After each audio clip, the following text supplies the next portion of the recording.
Баршаңызға қайырлы күн.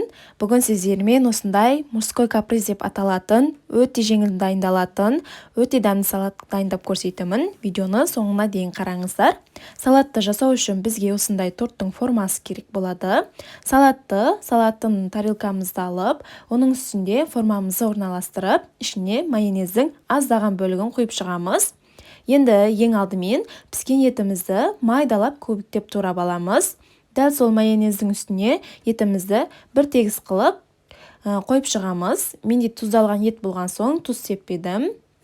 Одан кейін майонезімізді осылай құйып шығамыз.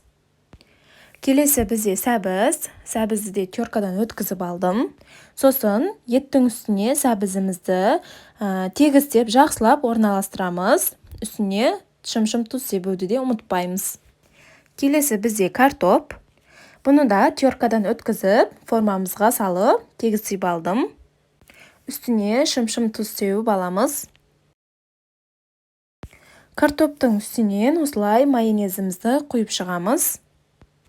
Одан кейін жұмыртқаның ағын теркадан өткізіп, формамызға салып, тегістеп аламыз. Үстінен шым-шым тұз сеуіп, майонез құйып аламыз. Сосын тұздалған қияр қосамыз. Барлық шетін тегістеп, үстінен майонез себеміз.